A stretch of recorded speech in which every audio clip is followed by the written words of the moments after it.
Arkadaşlar tren geliyor. Ter gelmiyor o traktör. Elektrikli tren mi bu?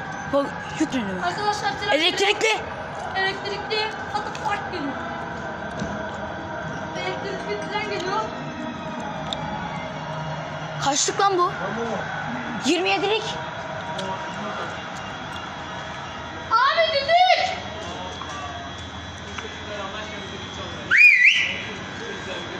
Dedik. Bu ne abi ya? Abi uzun. Bu ne?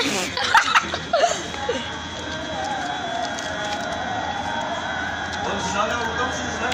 Evet abi. 2 saat olmuş geri geleli ya. Abi vallahi ben trenleri çok seviyordum da tren videosu çek.